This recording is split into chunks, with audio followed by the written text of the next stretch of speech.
जय हिंद साथियों, आपके अपने YouTube चैनल स्टडी रड में स्वागत है। इस वीडियो में हम आपको प्राचीन इतिहास के 20 महत्वपूर्ण प्रश्न बताएंगे जो कि प्रतियोगी परीक्षाओं के लिए महत्वपूर्ण है और पूछे गए हैं। चलिए इस वीडियो को शुरू करते हैं। उससे पहले जो भी साथी इस चैनल पर नए हैं, इस चैनल को सब्सक्राइब करें, लाइक करें और शेयर करें। चलिए स्टार्ट करते हैं वीडियो। पहला प्रश्न है आपका, भारत का प्रसिद्ध राष्ट्रीय आदर्श वाक्य सत्यमेव जयते किस उपनिषद से लिया गया है? Option A Chandogya Upanishad, B Aitareya Upanishad, C Mundaka Upanishad, D Kaushitaki Upanishad. इसका आंसर आपका हो जाएगा ऑप्शन सी मुंडको उपनिषद। अगले प्रश्न पे चलते हैं। अगला प्रश्न है आपका प्रश्न 2, निम्नलिखित में से किसमें 16 महाजनपदों का वर्णन मिलता है? आपके 4 ऑप्शन दिए गए हैं। पहला है संयुक्त निकाय, बी अंगुत्तर निकाय, सी दिग्घ निकाय, डी खुद्दक निकाय। ये 4 ऑप्शन हैं किसमें 16 महाजनपदों का वर्णन मिलता है, तो इसका आपका उत्तर हो जाएगा ऑप्शन बी अंगुत्तर निकाय। इसे भी जानें। अंगुत्तर निकाय में महात्मा बुद्ध द्वारा भिक्षुओं को उपदेश में कही जाने वाली बातों का वर्णन है। इसी में 6ठी शताब्दी ईसा पूर्व के 16 महाजनपदों का भी उल्लेख है। अगले प्रश्न पे चलते हैं। प्रश्न आपका तीसरा प्रश्न है, तृतीय बौद्ध संगीति की अध्यक्षता किसने की?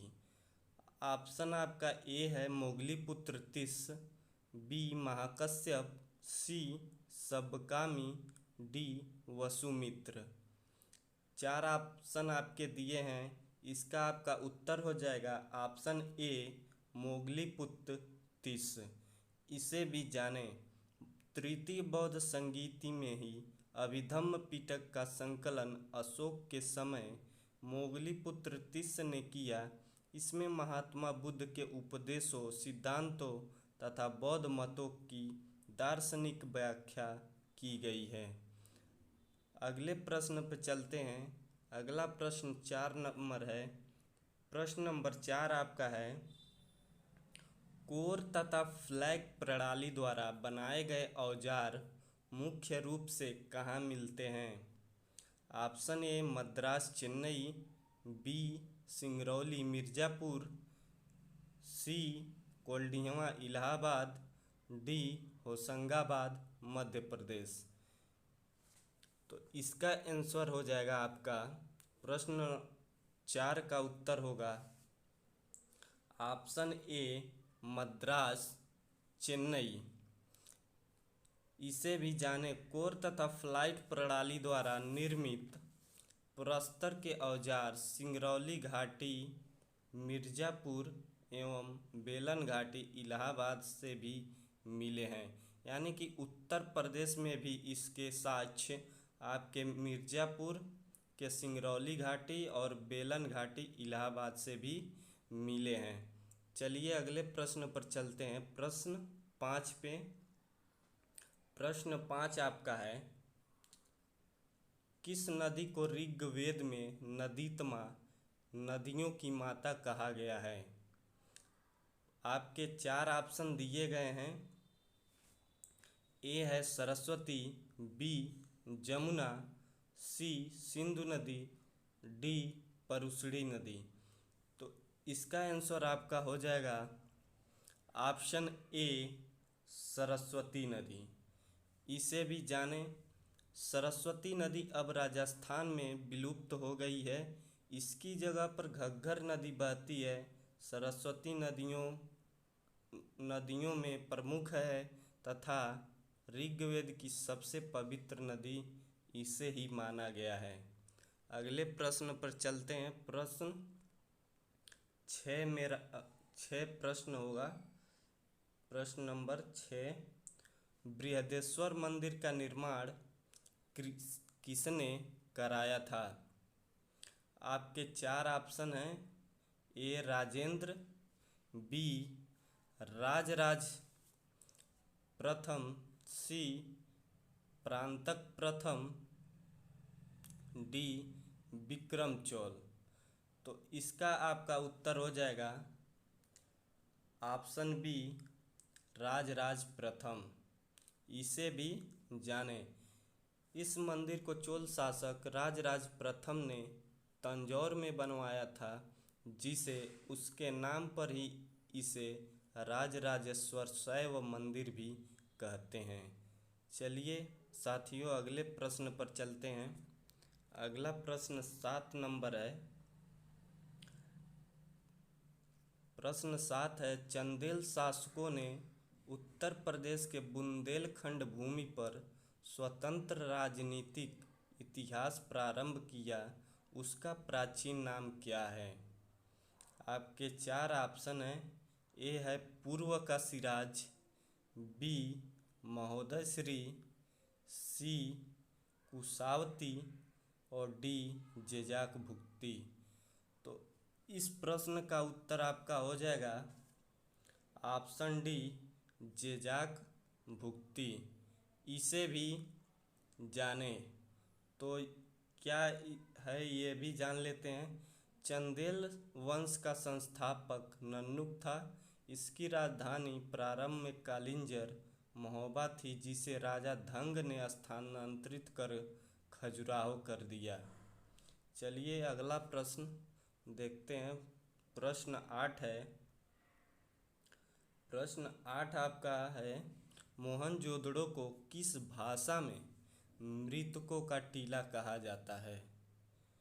बहुत ही अच्छा प्रश्न है और इसी तरह के प्रश्न आपके प्रतियोगी परीक्षाओं में ही पूछे जा रहे हैं। एक दूसरे से रिलेटेड ही प्रश्न पूछे जा रहे हैं। तो इसके चार ऑप्शन हैं। ए डोगरी, बी सिंधी, सी मैथिली और डी है संथाली। तो इस प्रश्न का आपका उत्तर क्या हो जाएगा? Option B Sindhi. इसे भी जाने। मोहनजोदड़ो की खोज 1922 में राखाल दास बनर्जी ने किया था। जॉन मार्शल के निर्देशन में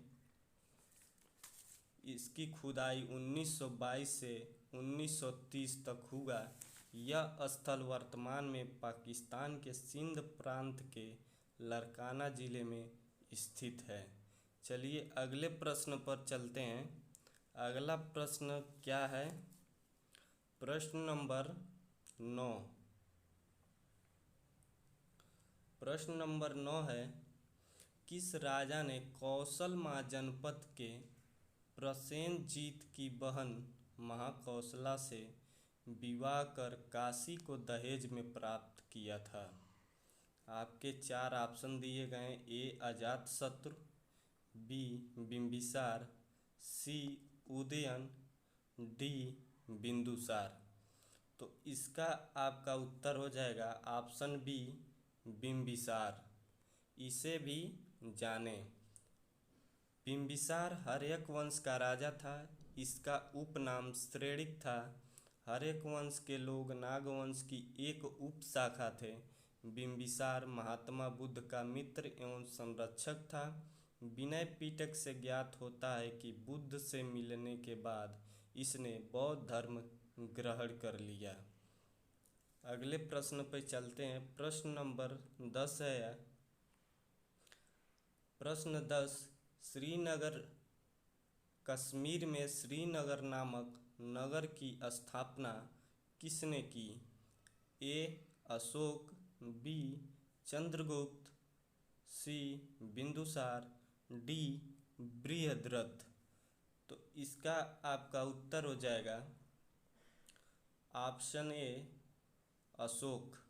इसे भी जाने। कल्लड़ के राज तरंगड़ी के अनुसार अशोक ने कश्मीर में बितस्ता नदी के किनारे श्रीनगर को बसाया था। अशोक ने राष्ट्रीय भाषा पाली भाषा तथा लिपि के रूप में ब्राह्मी लिपि का प्रयोग किया।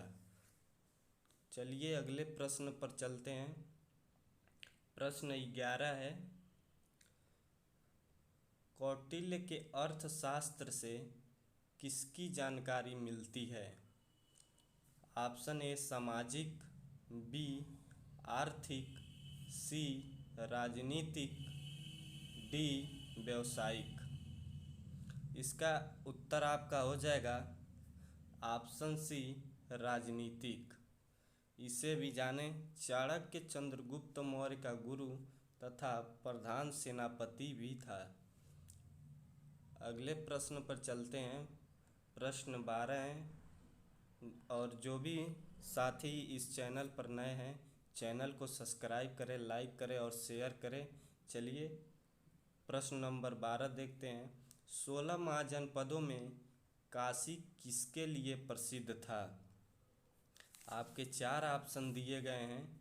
ए सूती वस्त्र, बी कंबल के लिए, सी घोड़े के लिए, डी बाट बनाने वाले पत्थर के लिए।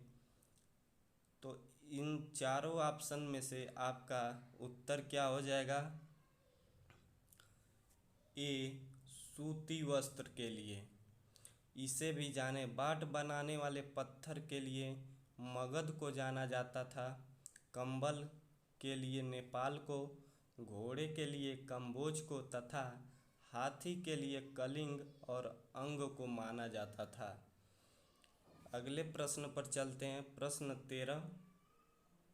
प्रश्न 13 है आपका, विष्णु शर्मा द्वारा लिखित पंचतंत्र को किस काल में लिखा गया था? बहुत ही बढ़िया प्रश्न है। इस प्रश्न का उत्तर आपका क्या हो जाएगा? आपका उत्तर हो जाएगा ए गुप्त काल। इसे भी जाने पंचतंत्र को संस्कृत में लिखा गया था। सर्वाधिक प्रचलित ग्रंथ में बाइबिल के बाद दूसरा स्थान इसका आता है। अगले प्रश्न पर चलते हैं। प्रश्न 14 देख लेते हैं क्या है। प्रश्न 14 है, कनिष्क ने 78 ईस्वी में कौन सा संवत चलाया था जिसे आज भी भारत सरकार द्वारा प्रयोग में लाया जाता है? ऑप्शन ए है कृत संवत, बी शक संवत, सी विक्रम संवत और डी है मालव संवत। तो आपका उत्तर क्या हो जाएगा? ऑप्शन बी शक संवत। इसे भी जाने कनिष्क के ही शासन काल में चौथी बौद्ध संगीति कुंडलवन कश्मीर में हुई थी, जिसकी अध्यक्षता वसुमित्र ने की थी। चलिए साथियों अगले प्रश्न पर चलते हैं। अगला प्रश्न मेरा है 15 नंबर प्रश्न है, राजा भोज किस वंश का सबसे शक्तिशाली राजा था जिसने भोजपुर नामक झील का निर्माण कराया था? आपके 4 ऑप्शन हैं। ए चंदेल वंश, बी चेदी वंश और सी परमार वंश, डी पाल वंश। आपका उत्तर हो जाएगा ऑप्शन सी परमार वंश। इसे भी जाने राजा भोज ने इस झील का निर्माण भोपाल के दक्षिण में कराया था, जिसे कविराज की उपाधि से विभूषित किया गया था और इसने अपनी राजधानी में सरस्वती मंदिर तथा चित्तौड़ में त्रिभुवन नारायण मंदिर का निर्माण कराया। चलिए साथियों अगले क्वेश्चन पे चलते हैं। अगला प्रश्न है आपका 16 नंबर। 16 महाजनपदों में राजधानी चंपा का प्राचीन नाम क्या था? Option A Vaishali, B Uruvela, C Amrapali, D Malini. इसका उत्तर आपका हो जाएगा ऑप्शन डी मालिनी। इसे भी जाने चंपा अंग महाजनपद की राजधानी थी।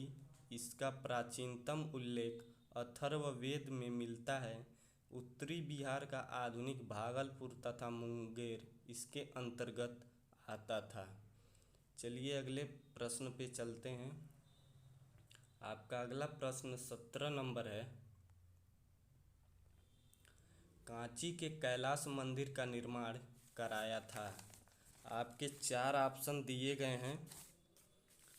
ए महेंद्र वर्मन प्रथम, बी परमेश्वर प्रथम, सी नंदीवर्मन द्वितीय, डी नरसिंह वर्मन द्वितीय।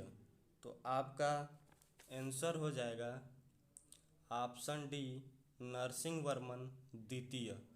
इसे भी जाने, यह पल्लव शासक तथा शिव उपासक था।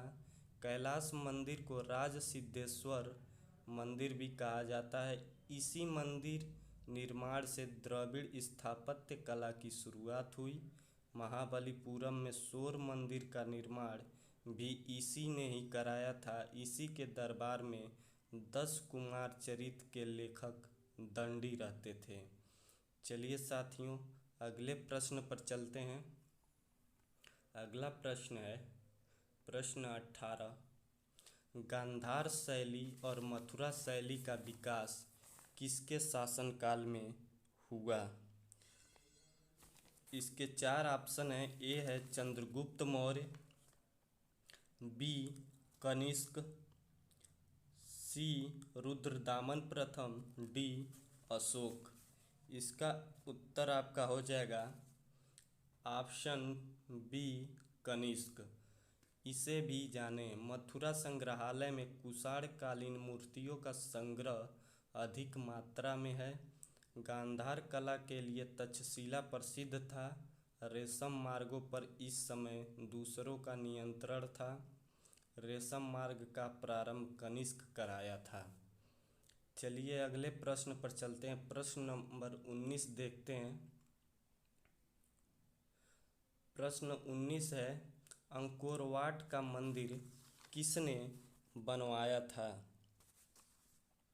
ऑप्शन ए सूर्यवर्मा प्रथम, बी नंदीवर्मन, सी प्रभाकर वर्धन और डी है सूर्यवर्मा द्वितीय। तो इसका उत्तर आपका हो जाएगा ऑप्शन डी सूर्यवर्मा द्वितीय। इसे भी जाने, सूर्यवर्मा द्वितीय कंबोज का राजा था। इसने इस मूर्ति में लगभग 10.5 फीट ऊंची भगवान विष्णु की मूर्ति स्थापित की, जो हिंदू मंदिर है। यह कंबोडिया के अंकोर में स्थित है, जिसका पुराना नाम यशोधरपुर है। खमेर शास्त्रीय शैली से प्रभावित स्थापत्य से निर्मित है। चलिए साथियों अगले प्रश्न पे चलते हैं। प्रश्न नंबर 20 और इस वीडियो का लास्ट जो प्रश्न है, प्रश्न नंबर 20 है सातवाहन वंश के शासक सिक्कों को ढालने के लिए शीशे का प्रयोग करते थे, जिसे मंगाया जाता था। Option A Athens, B Rome, C Spain, D Paris. तो इस लास्ट प्रश्न का उत्तर आप साथियों कमेंट में दीजिएगा। इसे भी जानो, इसे भी पढ़ लीजिए। इस वंश के शासक सर्वाधिक चांदी, तांबे के और शीशे के सिक्के चलाए थे। प्रोटीन तथा कांसे के सिक्कों का प्रचलन भी किया। सातवाहनों के समय ही अजंता एवं एलोरा की गुफाओं का निर्माण किया गया। तो जय हिंद साथियों। वीडियो देखने के लिए इसी तरह हमारे चैनल पर बने रहिए। लाइक कीजिए, शेयर और सब्सक्राइब कीजिए। तब तक के लिए जय हिंद।